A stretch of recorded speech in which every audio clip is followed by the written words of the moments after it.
رہا ہے، مذہب کا لفظ نہیں آیا. اور ہمارے ہاں مذہب کی اصطلاح ہمارے سلف میں مذہب حنفی، مذہب مالکی، مذہب شافعی، مذہب حنبلی، یہ ہمارے مسلکوں کے لیے آیا ہے مذہب. اور اب اس کے بعد ایک آیا مذہب سلفی جو اہل حدیث حضرات ہیں. تو مذاہب یہ ہیں. اسلام دین ہے، ان الدین عند اللہ الاسلام، اور اسلام 6 چیزوں پر مشتمل ہے. اس میں ایمانیات بھی ہے، عبادات بھی ہے، رسومات بھی ہے. بچہ پیدا ہوگا تو کیا کرو گے؟ عقیقہ کریں گے. کوئی مرے گا تو کیا کرو گے؟ نہلائیں گے، کفن دیں گے، نماز جنازہ پڑھیں گے، پھر دفن کریں گے. یہ رسومات ہیں ہماری سوشل. شادی ہوگی تو کیا ہوگا؟ ایجاب و قبول ہوگا، اعلان عام ہوگا. یہ تینوں چیزیں بھی اسلام میں ہیں. سیاسی نظام اسلام میں ہے، معاشی نظام اسلام میں ہے، معاشرتی نظام اسلام میں ہے. اسلام کا قانون تعزیرات ہے، حدود ہیں. اسلام کا دیوانی قانون ہے. اسلام کا قانون وراثت ہے. اسلام کا قانون شہادت ہے. زندگی کا کوئی گوشہ نہیں ہے جس کے بارے میں کہ اسلام نے ہمیں تعلیمات نہ دی ہو. تو اسلام مذہب بھی ہے، لیکن صرف مذہب نہیں ہے بلکہ حقیقتاً دین ہے. یعنی مذہب کے تینوں اجزاء اور پولیٹیکو سوشو اکنامک سسٹم مکمل مل کر اسلام بنتا ہے. نمبر 2، اسلام صرف قرآن پر قائم نہیں ہے. یہ منکرین حدیث نے اپنا نام جو ہے اہل قرآن رکھ کر بہت بڑا دھوکہ دیا ہے مسلمانوں کو. وہ منکر حدیث ہے، منکر سنت ہے. وہ سمجھتے ہیں کہ بس قرآن کافی ہے. اور حضور کا جو حکم دیا گیا اطاعت کا بار بار، اطیع اللہ اطیع الرسول، اطیع اللہ و اطیع الرسول، وہ اس وقت کے امام اور لیڈر ہونے کی حیثیت سے بس. ان کی زندگی میں ان کی اطاعت تھی، ہمیشہ نہیں ہے. یہ ہمارا موقف نہیں ہے، امت کا نہیں ہے. ہمارے نزدیک 2 ہیں بنیادیں، کتاب اللہ و سنت رسول، اللہ کی کتاب اور اس کے رسول کی سنت صلی اللہ علیہ وسلم. اور اللہ کا شکر ہے پاکستان کے دستور میں قرارداد مقاصد بھی ہے تو اس میں دونوں موجود ہیں، اللہ کی کتاب اور رسول کی سنت. اور دفعہ 227 کے اندر جو کہا گیا ہے no legislation will be done here repugnant to the Quran and the Sunnah, Quran اور سنت کو جمع کیا گیا. یہ دوسری بات ہے، چور دروازے ایسے ہیں، یہ منافقت کا پلندہ ہے ہمارا دستور پاکستان کا، کہ ان دفعات کے ہوتے ہوئے بھی اسلام نافذ نہیں ہو رہا. چور دروازے ایسے کیے ہیں کہ وہ انفیکٹو ہیں، لیکن عملاً شکل جو ہے نظری طور پر کم سے کم یہ ہے کہ کتاب اور سنت کو تسلیم کیا گیا ہے ہمارے دستور میں. تیسری بات بہت اہم ہے جو آج فلسفی بن کر سامنے آئے ہیں پردے کے خلاف. قرآن پر تدبر کرنے میں 2 پہلو ہمیشہ سامنے رہنے چاہیے. ایک ہے اس کی تعویل خاص، ایک ہے تعویل عام. اس کو سمجھ لیجئے، یہ اصطلاحات سے آپ ڈر نہ جائیں. دیکھیے قرآن ایک خاص دور میں اترا، 610 عیسوی سے 632 عیسوی تک 22 برس میں قرآن نازل ہوا. نازل ہوا حجاز میں. مکی صورتیں ہیں تو مکہ بھی حجاز میں ہے، مدنی صورتیں تو مدینہ بھی حجاز میں ہے. تبوک کے آتے جانے میں اگر کچھ اتنی ہے تو وہ بھی حجاز ہے، تبوک بھی اسی کا آخری سرا ہے.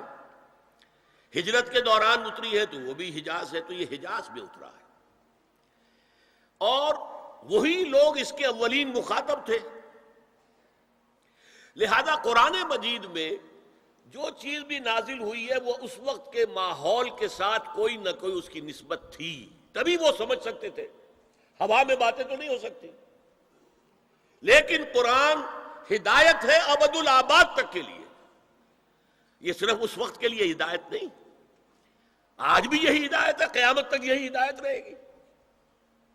علامہ اقبال جیسا مدبر اور مفکر فلسفی، اسے بھی اگر ہدایت میں تسکین ملی ہے تو نہ کہیں جہاں میں اما ملی جو اما ملی تو کہاں ملی میرے جرم خانہ خراب کو تیرے عفو بندہ نواز میں.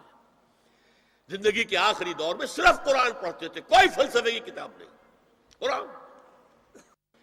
لہذا قرآن میں ہدایت ہے اقبال کے لیے بھی، 20ویں صدی کے فلسفی کے لیے بھی ہدایت ہے. جو بھی زمانے کے اندر مسائل پیدا ہوں گے ان سب کا حل موجود ہے. لیکن اب اس کو جوڑیے، اس وقت جو نازل ہوا خاص ماحول میں خاص افراد سے مخاطب ہو کر، تو کچھ واقعاتی پس منظر ہے جس میں نازل ہو رہا ہے اور اس کے ساتھ اس کا کوئی تعلق ہے. اسے کہتے ہیں، اگر آپ اس پس منظر میں رکھ کر قرآن کی آیات پر غور کریں گے، یہ تعویل خاص ہے. خاص اس پس منظر میں رکھ کر قرآن کی آیت پر غور کرنا، اور یہ ضروری ہے، انسائٹ حاصل ہوتی ہے اس سے. لیکن ایک ہے اس کی تعویل عام، وہ ہمیشہ کے لیے ہے. چنانچہ اصول یہ ہے کہ الاعتبار لعموم اللفظ لا لخصوص سبب، یہ تفسیر کا اصول ہے. اصل اعتبار کیا جائے گا الفاظ کے عموم کا، نہ کہ سبب نزول کے خصوص کا. اعتبار کیا جائے گا ہمیشہ کے لیے، جنرلائز کیا جائے گا. یہ احکام آئے ہیں اور ان کے الفاظ کو دیکھیں گے، ان پر نگاہیں جمائیں گے اور اس سے احکام نکالیں گے. 3 باتیں ہو گئی. ایک، اسلام صرف مذہب نہیں دین ہے. دوسرے، اسلام صرف قرآن پر مبنی نہیں ہے. قرآن پر تو صرف قرآن پر تو نماز کا نظام بھی نہیں بنتا. 2 آدمی جو ہے متفق نہیں ہو سکتے نماز پر اگر آپ سنت کو نکال دیں. کس دلیل سے مغرب کی 3 رکعتیں ہیں؟ کہیں لکھا ہے قرآن میں؟ سجدے کا ذکر ہے، رکوع کا ذکر ہے، فلاں کا ذکر ہے، لیکن کہیں ترتیب لکھی ہے کہ پہلے کھڑے رہو، تکبیر تحریمہ کہو، سورہ فاتحہ پڑھو، پھر یہ کرو کچھ، پھر رکوع میں جاؤ، پھر کھڑے ہو، پھر سجدے میں جاؤ، پھر بیٹھو، پھر سجدے میں جاؤ، پھر کھڑے ہو؟ یہ کہیں ترتیب لکھی ہے؟ یہ جو 1400 برس گزرنے کے باوجود انڈونیشیا کے آخری جزیرے سے لے کر موریتانیہ تک نماز کے بارے میں کیا اختلاف ہے؟ 5 نمازوں میں اختلاف ہے، رکعتوں کا اختلاف ہے، ہر رکعت کی ترتیب کا اختلاف ہے، کوئی اختلاف نہیں. زیادہ زیادہ رفع یدین ہے یا نہیں ہے، بعد میں آمین زور سے کہنی ہے یا خاموشی سے بس. میں یہ کہا کرتا ہوں، مجھے پہلا احساس ہوا تھا جب میں نے پہلا حج کیا سن 62 میں. وہاں جو نظر آیا نقشہ، خانہ کعبہ کے گرد کھڑے ہوئے، ایک سرکل، دوسرا، تیسرا، چوتھا، شیعہ بھی ہیں، سنی بھی ہیں، بریلوی بھی ہیں، دیوبندی بھی ہیں، اصحاب ظاہر بھی ہیں، خارجی بھی آ گئے ہیں، کوئی سب ہے، سب ہے. لیکن کہیں بھی نماز کی ڈرل جو ہے وہ نہیں ٹوٹتی. مطلب یہ کہ اگر کسی کا خیال یہ ہوتا کہ جیسے رکوع ایک ہے ایک رکعت میں تو سجدہ بھی ایک ہی ہے، تو وہ ایک سجدہ کر کے کھڑا ہو جاتا اور دوسرا سجدے کے اندر گرا ہوا ہوتا، تو ٹوٹ جاتی نا، جمعیت ختم. اور وہ کھڑے ہونے والا کہتا کہ یہ ناداں گر گئے سجدے میں جب وقت قیام آیا، اب تو کھڑے ہونے کا وقت تھا، یہ کیا دوبارہ سجدے میں گر گئے؟ نہیں، کہیں نہیں. اتنے مسلک، اتنی قومیتیں، اتنی زبانیں، اتنے علاقے، نماز ایک ہی ہے. کہیں ڈرل نہیں ٹوٹتی، جمعیت ختم نہیں ہوتی. یہ سب سنت کی برکت ہے. تو اسلام کی بنیاد قرآن اور سنت پر ہے، اور قرآن سے تدبر کرنے کے لیے، قرآن پر اور استنباط کرنے کے لیے تعویل خاص پر بھی نظر ہونی چاہیے.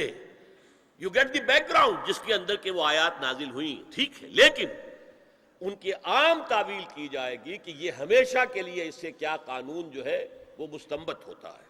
اب چوتھی بات دیکھیے، عرب کا جاہلی معاشرہ جو ہے اس کا معاشرتی نظام کیا تھا؟ کیا وہاں عورتیں ننگی رہتی تھیں؟ کیا وہاں کوئی خاندانی نظام نہیں تھا؟ یہ نہ سمجھیے کہ وہاں کوئی اس طرح کا معاملہ تھا کہ کوئی خلا تھا. نمبر 1، ان کا قبائلی نظام بہت مضبوط تھا، اور جب قبائلی نظام مضبوط ہوتا تو خاندانی نظام بہت مستحکم ہوتا. قبیلہ خاندانوں کے مجموعے کا نام ہے نا. نمبر 2، شرفاء کی جو خواتین ہوتی تھی ان کے عام لباس کے علاوہ 2 چیزیں اور ان کے استعمال میں رہتی تھی. ایک خمار، اوڑھنی، گھروں کے اندر وہ اوڑھنی اوڑھتی تھی.